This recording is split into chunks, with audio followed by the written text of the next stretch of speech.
Oh, I am for sure hearing you guys out on Vox. You know, episode 1, I was like, he's literally just a TV, but now I definitely see the appeal. I feel like I myself am 3 edits away from fully having a crush on him. Ahem. Hazbin Hotel had the grand conclusion to its 2nd season on a random Wednesday in November. This past season of Hazbin was very entertaining. Not always for the right reasons, but when I watched the trailer and saw the episode count, I decided I wasn't going to take this batch of episodes very seriously at all. And that was the best decision I could have made because I had so much fun watching this season. Although, it probably does help that this season was genuinely better than season 1, in my opinion. I even went back to rewatch season 1, and yeah, the only episode that I really like was episode 8. This season was just way more fun. 2 things really did it for me, the villains and the humor. Well, maybe people should start sucking less. Or more.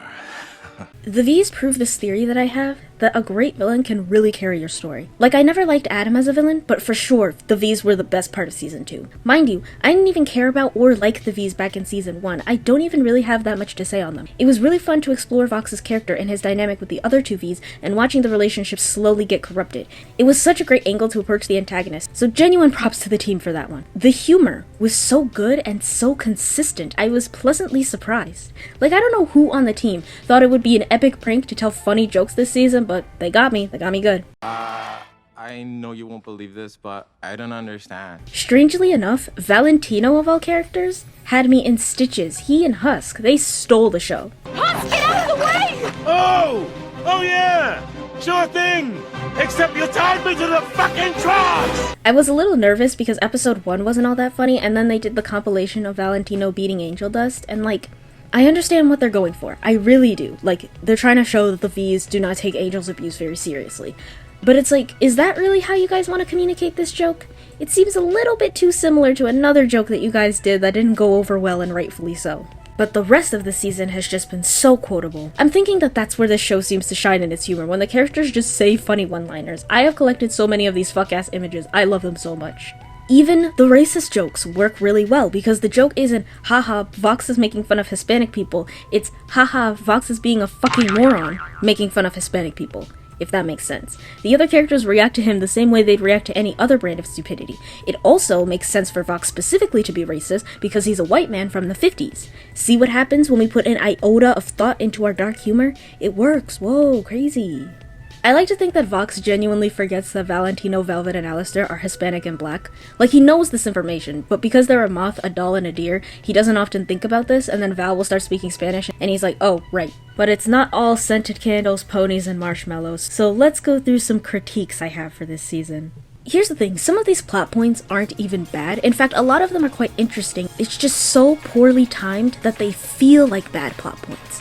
Like, why does the show like to spend so much time on shit that doesn't matter? What is happening? Let's take the thing about Lucifer not being able to smite sinners. I've seen some people say that this makes no sense, and other people say that they like it and that it makes his character and the world more interesting. Here's my take. Most depictions of the devil in media show him being extremely powerful. In this very universe, Satan is shown as a powerful leader that the imps greatly fear and respect. So we would assume that that holds true for Lucifer, because that is both what we expect and what the show has led us to believe up to this point. Additionally, the show calls him the king of hell, and we tend to think of royalty as being able to do literally whatever they want. That's typically why their subjects fear them. So Lucifer not being able to smite sinners is both an unusual way to depict him, and kind of goes against what the show has led us to believe. So if this is a plot point that you want to introduce, why on earth is the show just telling us this now? And why do they not elaborate on this? Is it because he physically can't smite them, or is he not allowed to? The show is unclear about this. He says that this is his punishment in hell. He created sin, and now he has to live with the consequences, watching people be cast down here and not being able to do anything about it. This implies that he's not allowed to smite the sinners per heaven's request. So what would happen if he tried? Would the sinner just not explode? Would heaven know about this? And if so, what are they gonna do about it? Also, heaven asked him if they could carry out the exterminations, and he said yes. Why would they ask him if they are the ones that won't let him smite sinners? Okay, so maybe he physically can't smite them. But like, he's an angel. He has angelic power, and when Vox goes ham and cheese with the death ray, the sinners that get hit are eviscerated. That is his power that is smiting them. And perhaps the show will explore this later, I'm sure that they will, but when you're dropping 8 episodes every couple of years, in my opinion, this is not something to leave up in the air. It just contributes to how wonky the pacing already feels. Lucifer having depression, as in major depressive disorder, was already a really cool and unique take on his character in my opinion, assuming that this line was more than just a silly joke. It makes sense, his dreams were crushed and he has to live with the constant reminder of that. He's apathetic and isolated, even from his family. I like this portrayal. I feel like adding on the fact that he can't smite sinners is just unnecessary. Like, when does this man ever step outside the house to interact with sinners in the first place, you know what I'm saying? Lucifer's character in the show frustrates me so much, but people love it, and you know what? I'm not here to ruin it for you. I mean, like, he is fun, but I just... Okay, let's move on. I am here to study this fascinating concept of redemption. My hypothesis is that it's impossible. I was robbed of Baxter content this season, and it is genuinely the only thing that is truly pissing me off. Like, I really like scientist characters, so I really wanted to see more of him, and they teased him a full year ago when they gave us the sneak peeks of the animatics for this season, so I, perhaps foolishly, assumed that that meant that he was gonna get something this season, and it would have been so easy to give him something this season. He says in the first episode that he's here to study redemption.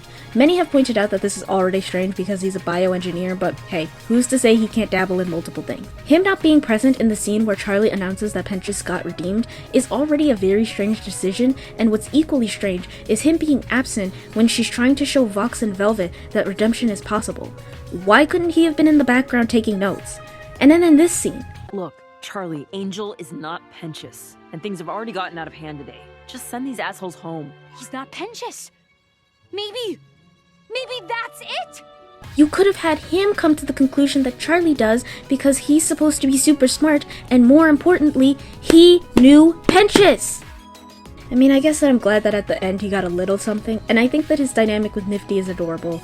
I might just head over to AO3 because this show has broken my trust. Unfun fact about me, I don't actually really like fanfiction. And I always forget that I don't like fanfiction, so every time I read fanfiction and I don't like it, I'm always like, oh. I don't know why. It's not like I dislike other people's interpretation of canon characters. I mean, I like fan comics and video essays, and it's not like I dislike reading either. It's something about fanfiction specifically that just doesn't do it for me. I also think the scene in episode 4 with Charlie in the newsroom could have been completely cut. Put Nifty's song in episode 3 because I absolutely refuse to sacrifice it, and now the space in the episode can be used for hotel shenanigans or something equally important. And mind you, I do kind of like the newsroom sequence. I find it amusing how Charlie is just falling for Katie's rage bait, but we really could have done without it. I feel like the fandom isn't taking the show as seriously as they did the first time around, in a good way. I feel like poking fun at this show for its sloppier writing decisions rather than getting angry over them has been such a great angle to approach consuming the show. I don't quite understand what Agenda Hotel is, but the videos were so funny. I mean, I'm not exactly fond of the use of AI, but whatever. I guess this is a slightly less unethical way to use it. Like, I'm really sad that Alistair got his powers back because the slander was just so good. And obviously I knew that he had a plan to get out of this whole situation, but it was just nice to see people having some kind of fun with the show, you know? If the show was going to be unserious, then why shouldn't the fandom be too? And I'm not saying that we shouldn't analyze the show or anything like that. I mean, I eat up the think pieces every single time, but rather that the fandom needs to relax. It's just a TV show. A common sentiment for Hazbin is that the pilot was leagues ahead of the actual show, and I just feel like maybe we never should have seen the pilot. Like, I know it was how the show got picked up, but like, I feel like I see this a lot for older shows, where its pilot will get leaked years after the show has ended, and people will say things like, oh my god, we were robbed. And in hindsight, maybe that should have been the case for Hazbin. We should have just gotten the show proper with no expectations, and then years later the pilot drops, and we all just go, oh my god, we were robbed, and then we move on. Additionally, I'm not saying that good faith critiques aren't important or shouldn't be made. Velvet should have been in charge of the V's at the end of Season 2. Gravity should have been towards the end of Season 2 if Lute is going to be the villain in Season 3. Putting it at the start of Season 2 leads the audience to believe that she's gonna do something in Season 2. What the heck was this decision? Nifty being the only Japanese character and being portrayed as childish is definitely strange. And on that topic, the show's exploration of other cultures is piss poor. And also, why is the St. Peter hanging out with Abel? They're not even from the same testament. And why are they white? These are all things that I do keep in mind while I'm watching. When I say that the season was better, it's like, yeah, the writing was a bit tighter than it was before, but perhaps more importantly, it was a fun time. And for Hazbin Hotel, yeah, I do miss the pilot, but this was the best case scenario. I really hope that, well, for one, Amazon Prime gives them more episodes and they improve the pacing and learn to reveal certain things in a timely manner, but more importantly, I really hope this is the tone that they strive for in future seasons. I did not at all intend to make this a full video. I was originally just gonna ramble on my other channel, but I just had so much to say. But anyway, let me know what you guys thought of the season down below. And also, be sure to stay tuned because I'm working on something. Also, I don't ask you guys for much, but please go watch my 90s show video. Social medias are all down below. I will see you in a few weeks with the every episode of Moon Girl Reviewed. Goodbye.